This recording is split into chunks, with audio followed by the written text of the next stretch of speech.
Social condition. Egypt had well organized society. There were three classes, namely the upper class, the middle class, and the slaves. And these slaves, in the sense, the lower class. The upper class included the royal family, the priests, the nobles, and the military officers. The upper class lived in adorned or attractive villas and led the life of comfort and luxury. The middle class included physicians, scribes. Scribes means someone employed to make a written copy of documents, craftsmen, merchants, and farmers. The lower class or the slaves formed the last strata of society. They lived a very hard and toiling life, in the sense they lived very hard and struggling life. Next belongs to status of women. Egyptian women enjoyed an exceptional high status. Such a high status was not enjoyed by the women of any other civilization. That is why the Egyptian civilization has the credit of being ruled by Hatshepsut, the first empress in the world. Women had equal share in ancestral property. Incestuous marriage were common. That means it is a marriage taking place between male and female who are closely linked by blood or affinity. That such activity is prohibited by law. So here in Egyptian civilization, incestuous marriage were common among royal classes. The pharaohs married their own daughters and sisters to prevent the property and power falling into the hands of outsiders. It was also aimed at maintaining the purity of blood. Economic condition. Egyptian civilization was an agrarian economy. Thanks to Nile, they had prosperous agriculture. The land in the beginning was cultivated by hand. It was slow and tiresome. They grew crops like wheat, barley, cotton, peas, garlic, and variety of fruits and vegetables. Canals and shadow were used for irrigation. They enlarged hoe and fixed it yoke of oxen. It is transformed the hoe culture into plough culture. Crafts and manufacturers. Egyptians developed a variety of crafts and manufacturing. Stone cutters, masons, carpenters, jewelers, potters, etc. added to the luxury, comforts and riches of life. The metals used were copper in the beginning, followed by brass, bronze, gold and iron. Next, trade and commerce. Egyptians had developed both internal and external trade. They traded with the people of East Mediterranean and Red Sea areas, which included present Syria, Lebanon and Yemen. Barter system prevailed. They had trade relations between Mesopotamian and Asian countries. The boats in the river, big vessels on seas, and cattle on land were the means of transportation. A variety of taxes were levied on agriculturists, traders, and craftsmen, which ranged between 10 to 20% of their income.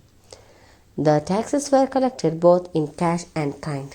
Religion. Religion played a significant role in the life of people. Polytheism, that is, worship of many gods, was in practice.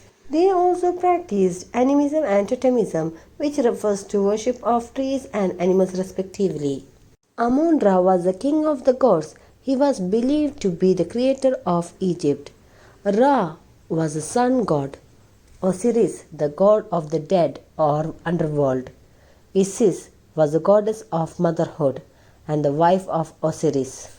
Horus, Hathor, etc. were the minor gods. Egyptians built many temples for the god. They believed in the transmigration of souls and preserved the dead bodies known as mummies. They believed in the life after death. Priest enjoys high status. King was the head of the religion. King Amenhotep IV made an effort to introduce monotheism, that is, worship of only one god, that is, sun or Ra. It is discontinued by later kings. Let's know about mummification. The preservation of the dead bodies of the pharaohs is called mummification.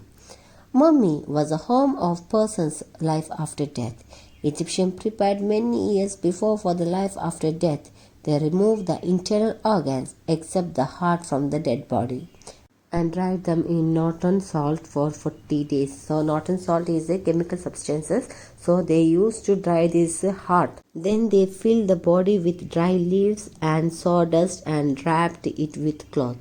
This mummy was kept in a coffin and covered with cloth on which they kept the book of the dead. They believed that the knowledge from this book would help the dead person to get knowledge to go to heaven happily. Literature and learning. Egyptians developed pictographic writing. It is one of the earliest forms of writing. Egyptian writing is called hieroglyphics. Glyph means a sign. Hieroglyphics contain hundreds of signs. Some of them stand for complete words while others represent sounds. Papyrus was used for writing the Book of Dead, coffin text, the story of a shipwrecked sailor, the tale to Anupu and Bitiu, etc. are the important books discovered. Egyptians had fair knowledge of medicine, geometry, calendars, astronomy, and mathematics. Most of the scholars of ancient Egypt belonged to priestly class. The construction of huge pyramids proves beyond doubt that Egyptians had sound knowledge of geometry and arithmetic. They could measure the areas of triangle, rectangle, squares, circles, and hexagon. They had clear idea about addition, subtraction, and division. However, they had no idea about multiplication. They were the first to develop fraction system. They made a clear distinction between stars and planets. Their calendars was based on sun and known as solar calendar. They developed the calendar of 365 days with 12 months in a year of 30 days in each month. They divided the year into 3 seasons of 4 months each. Rising and receding of the Nile stood for first season. Cultivation and growing of the plants stood for second, and harvest that stood for third. About 1000 BCE, they invented shadow clock. Such an Egyptian shadow clock is preserved in Berlin Museum. Priests educated the people. At the age of 5, the child was sent to the teacher. It was given education for 12 years. The temples were the center of education. Higher education was given by officials. In toto, the education was controlled by the state. Art and architecture.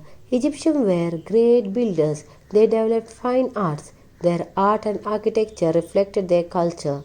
They built temples for their gods and pyramids to bury their kings. The walls of temples and pyramids are carved with beautiful sculptures and decorated with beautiful paintings.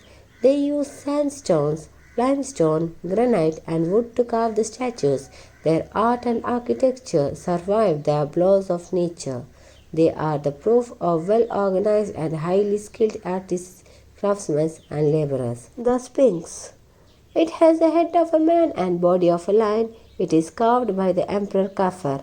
It is 240 feet long and 66 feet high, carved out in a single stone. The Pyramid of Giza is the tomb of King Khufu. It is one of the wonders of ancient world. It is the heaviest structure ever built. It was built by his son and grandson, who's this King Khufu's son and his grandson. It is the biggest pyramid of 746 into 746 into 481 feet high, 23 lakh stone blocks of average 2.5 ton weight were used.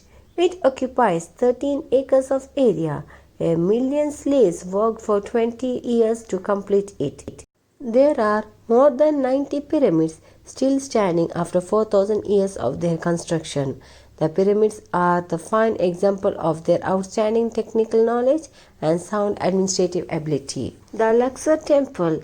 It had a magnificent entrance. The road in front of it is lined with 365 statues of sphinxes and 2 tall obelisks, or a stone pillar having a square or rectangular cross section and the sides that taper towards the pyramidal top.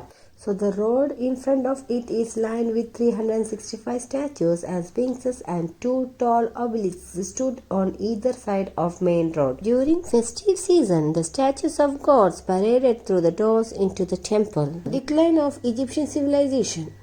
Every human activity, with whatever high degree of perfection it might achieve, ends up in decay and disintegration. Same is true in case of Egyptian civilization.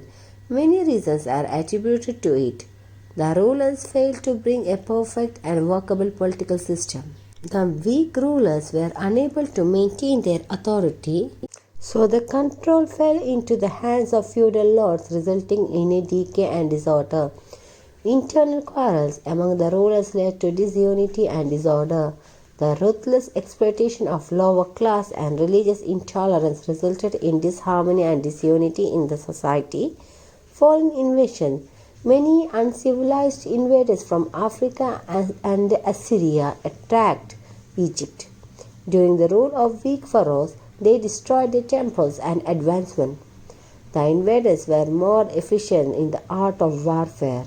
The material welfare, that means we have to construct this and that, and we want to be the luxurious life. So this is the material welfare and contented life. So what happened, they discovered the independent thinking. They thought of developing this pyramid itself. That these are all the decline of Egyptian civilization.